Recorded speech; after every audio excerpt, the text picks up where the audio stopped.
This is usually the prayer I read when I start my day in court. Quite apart from many other prayers which are meant to seek guidance. First of all, I must inform you all that I am honored to be here, and I see some very familiar faces and persons for whom I have great admiration on account of their professional skill and standing.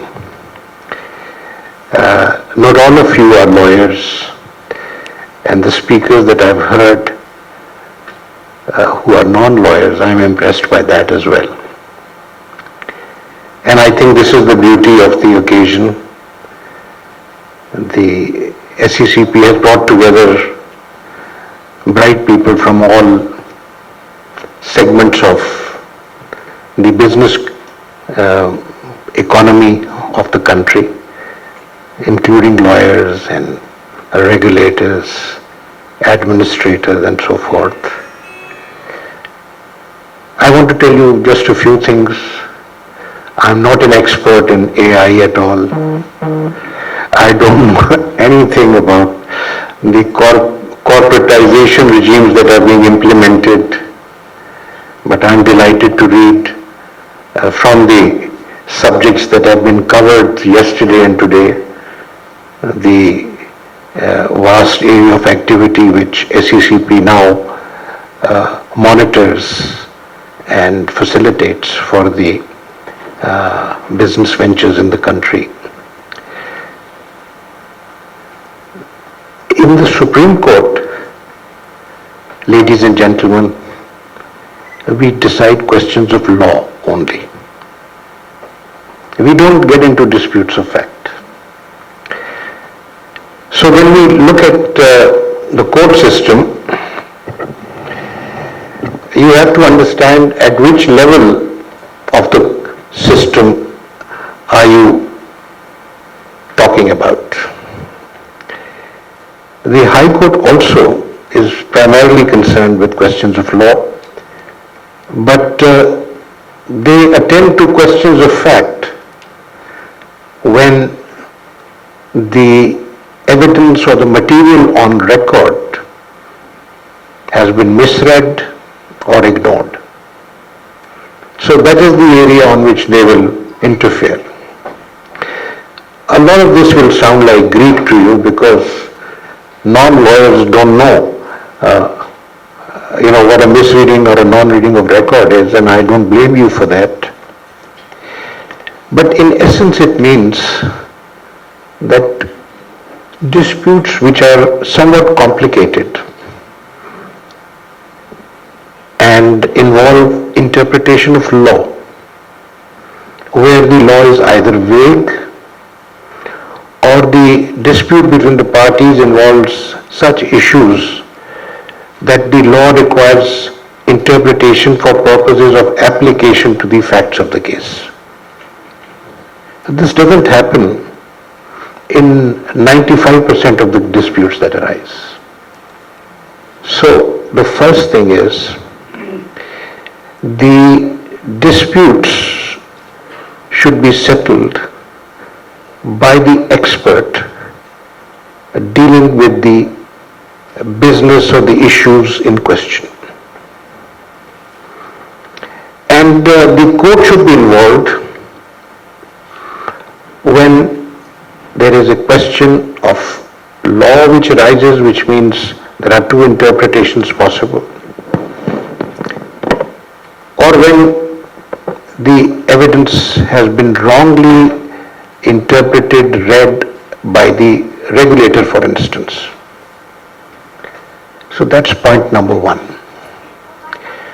We in the court system should exercise our jurisdiction very carefully on these priorities.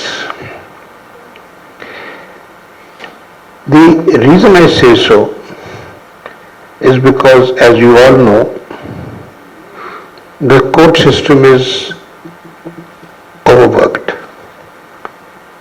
It's not possible to find High Court judges readily. I always give the example, we have an orchard or a tree which has finite fruit. You cannot say, today it gives 10 apples and tomorrow we need 20 or 30, give it an injection and we'll get 30. No, that doesn't happen. Judges mature with time and it's not easily, they are not easily available in the market. There are so many different tests we apply for selecting judges and so forth. So there is a capacity issue in the high courts. What we need to do is reduce the burden on the high courts and correspondingly on the Supreme Court. How can you do that? All of you have been talking about it. The regulator is the person concerned. And if the regulator needs an expert advisory judicial board or something, constitute a tribunal. That's what the law should do. Make a recommendation. This conference can make a recommendation and the sccp can forward it to the government and the government can consider the amendment of the law and constituting a competent tribunal. In service matters, there are service tribunals that are created. Their appeal lies to the Supreme Court. But you'll be surprised, those appeals lie on a substantial question of law. A question of law involving a question of public importance, substantial question of law involving a question of public importance. There are two criteria. It should be a substantial question of law and it should be one that is of public importance. Otherwise, we can easily say, sorry, there is no question, no such question. Invariably what happens is that we do hear the parties and then once the result is clear, instead of writing the full judgment on the dispute which has already been covered by the service tribunal, we say that there is no substantial question of law arising for a determination within the terms of Article 212, sub-Article 3 of the Constitution. And this is the important thing about courts. Courts cannot be turned into forums that will decide factual disputes or disputes which involve technicality. I'll give you an example. Recently, we had a case from Karachi pertaining to a tariff subsidy which had, I saw the gentleman responsible, a tariff subsidy which had been misapplied. Now, you can't believe how complicated tariff calculations are. So, we heard the case and we announced the judgment. And then whilst writing the judgment, the author judge, which was not myself, one of my colleagues, said that such and such aspect we've not covered. So the three of us got back together again and we said you should have a rehearing because we need to confront the parties. So we had a rehearing. And then these lawyers, they knew their case, on the back of their hands. So immediately they understood and we got the answers and within about 10-15 minutes, we closed the hearing again and announced the judgment again because the point had been clarified. But what I'm trying to tell you is that case was an eye-opener for me. I mean, It's mind-boggling sometimes, these technical details. I'm sure we had people from the telecom industry speaking to us. They have similar issues. So your regulators need to have this capacity to resolve these issues. And for instance, in the case that I referred, the matter was returned, I think, to NEPRA, because they were the competent party or authority for that. What I want to tell you is that sitting in the Supreme Court, we look at the law and see whether it corresponds with or is compatible with or promotes the objects of our Constitution. We want to see if the law has any priorities which it is addressing. Today when I was thinking of what I would want to say to you is that our law must support and encourage private business. That's point number one. Business development and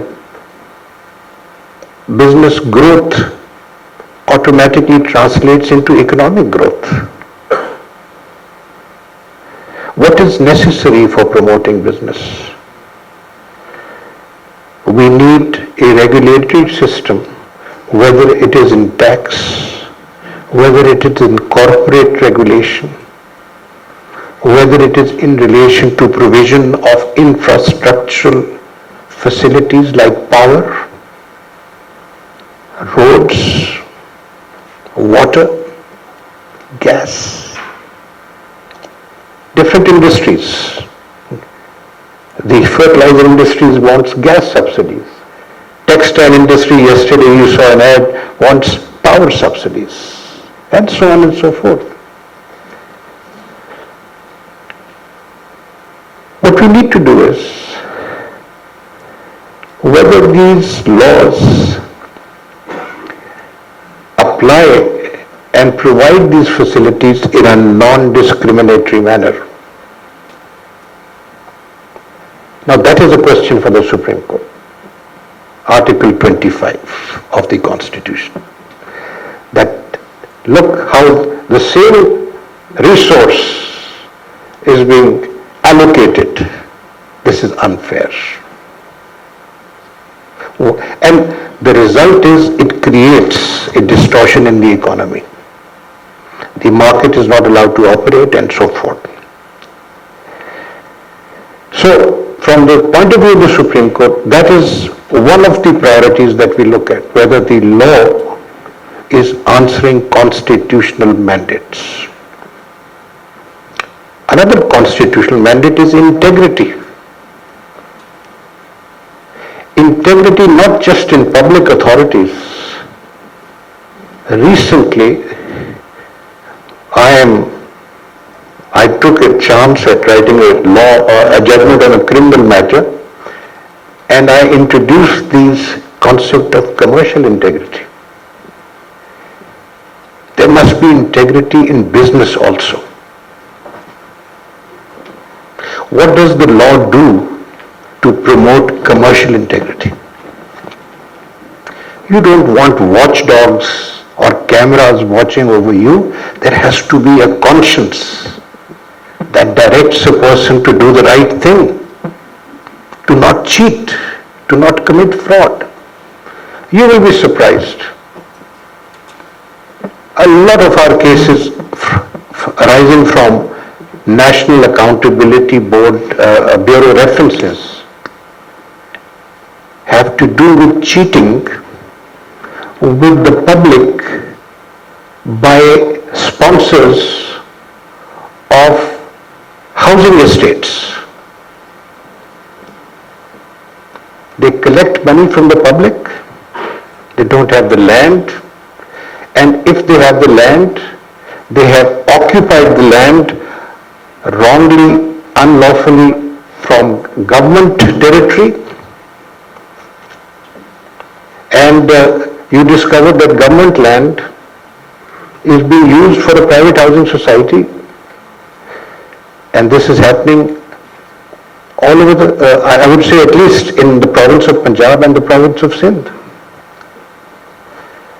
So, commercial integrity, that is a principle I think the courts of law should apply. Number two, good business requires what you've been talking about, transparent regulation. Our regulatory frameworks should be transparent.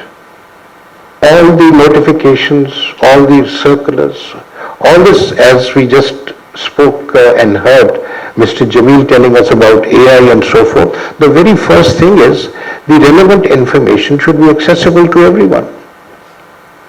Do you know, a great deal of problems between the private businessman and the public sector, which means the government, take place because the regulatory regime is not known to the public. Taxes are imposed, custom duties are imposed. Suddenly you discover that you purchased, entered into an import agreement, paid the money when the tax was, let's say, X%.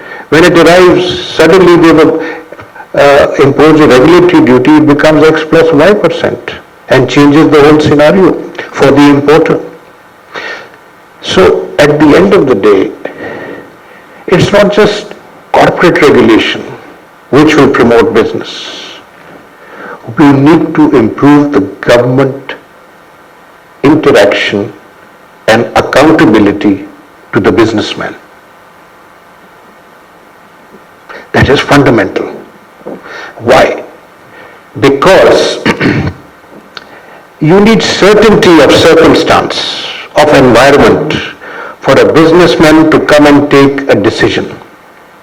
When there is no certainty, people only take short-term decisions. Nobody plans a 30-year project. In Pakistan, the IPPs came and made investments because the government of Pakistan guaranteed a 30-year tariff. That's why they came on a long-term investment. So you need that certainty for the businessman in Pakistan. You need fair treatment under tax laws.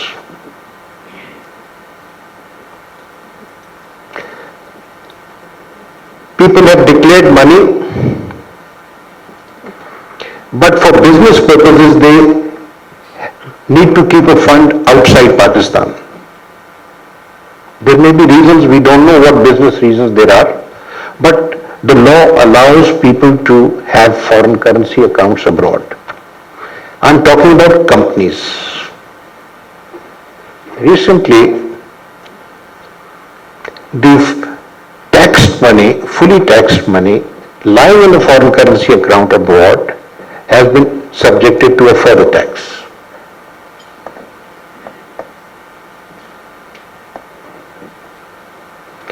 Now, there must be some reason for it.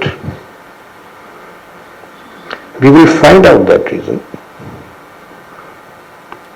And the court has an obligation to apply the law.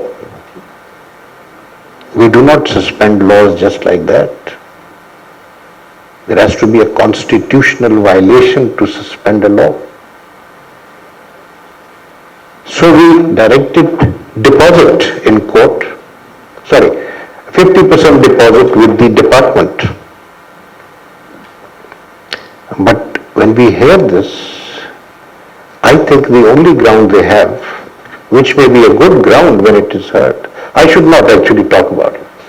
But because it is, I just wanted to tell you that you see, surprises come. Don't surprise a businessman if you want business to thrive in this country. And particularly the tax regime. The tax regime must be reliable, consistent, because you can't cut the tree if you're basically looking for the fruit.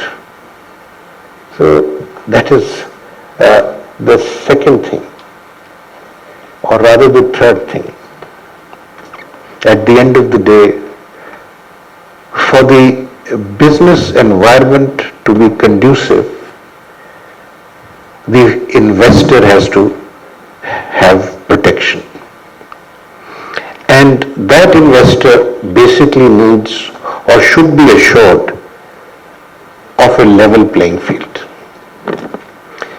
If you have industries where there are monopolies, then you will not find the big investor coming in, competing with monopolies. Similarly, the shareholder has to be protected. The majority shareholders, we have so much experience of all these winding up petitions. The majority shareholder exploits the minority shareholder. We need protection for the minority shareholder. And then the small shareholder on the stock exchange also. That's where your work in the sccp comes, in protecting their rights, the investors' rights, the shareholders, minority shareholders' rights, and the what would you call, the shareholder on the stock exchange is, the 100 shareholders, the shares, small shareholders. At the same time, what I'm implying over here is that dishonesty committed by the management or the majority shareholders must be curtailed. And you know who the other beneficiary is? It's the revenue authorities. So you need to bring integrity in the system. Within the corporate system, this is what you have to do as sccp, as a regulator. And outside the corporate system, you have to influence policy. You have to tell the government, the state, through its different departments, how they may be disturbing the environment. Do you know, if you look back into history, our governments used to prepare 5-year economic programs. That was because it provided certainty. Today we don't do that. And because we deal with such issues and consider different options available to solve a problem,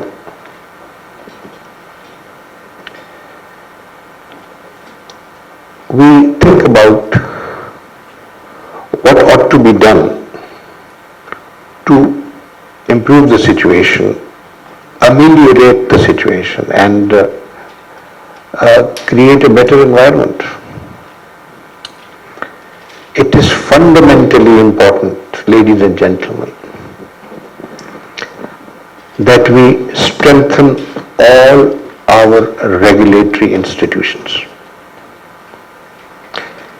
So many of our regulatory bodies lack members or chairmen. Recently, we were dealing with a telecom body which did not, according to the law under which it is regulated, constitute the requisite quorum. So many months had passed. Nobody was bothered. That should not happen. That's one thing. A second thing, of course, is that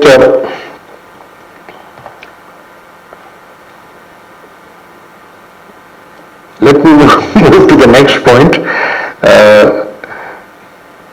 because there are a few other suggestions I have, but I don't think this is the forum to share them. But the point of importance is that we have to create the requisite environment, and for that there are a number of things which are essential for their environment to prosper, that must be fed into the system. Regulatory bodies is one, constitutional bodies is another. I mean, the Election Commission of Pakistan is a constitutional body. We have to, as courts of law, support the Election Commission of Pakistan. There is another body, constitutional body, whose services are underused, and he has jurisdiction all over the country. He can go into the province, he can go into the federation. Accounts of the federation, I am talking about the Auditor General of Pakistan. We have to make him strong, so that he can go and check the accounts on his own. Because whenever you have an issue about accountability, it goes into the accounts. You find out 3 years later that so much money was taken away. Finally, in all these bodies that I talk about, which includes the regulatory bodies, talk about the courts, it's not just the numbers that matter in determining capacity. It also depends on skill. All of us need training. For instance, I will confess immediately, I need training in IT. I'm not good at IT. So, I can maybe operate the computer, but that's about all. All these other things, that these vistas and horizons that have come up, ये क्या नाम है, chat GP क्या नाम है? I mean, I believe it is excellent, but I haven't ventured into it. But some of my younger colleagues are doing it. So, we need to build capacity. I don't know if I sounded relevant, but I shared some personal thoughts with you on this subject. I'm grateful to be here. Pleasure meeting you all. Thank you very much.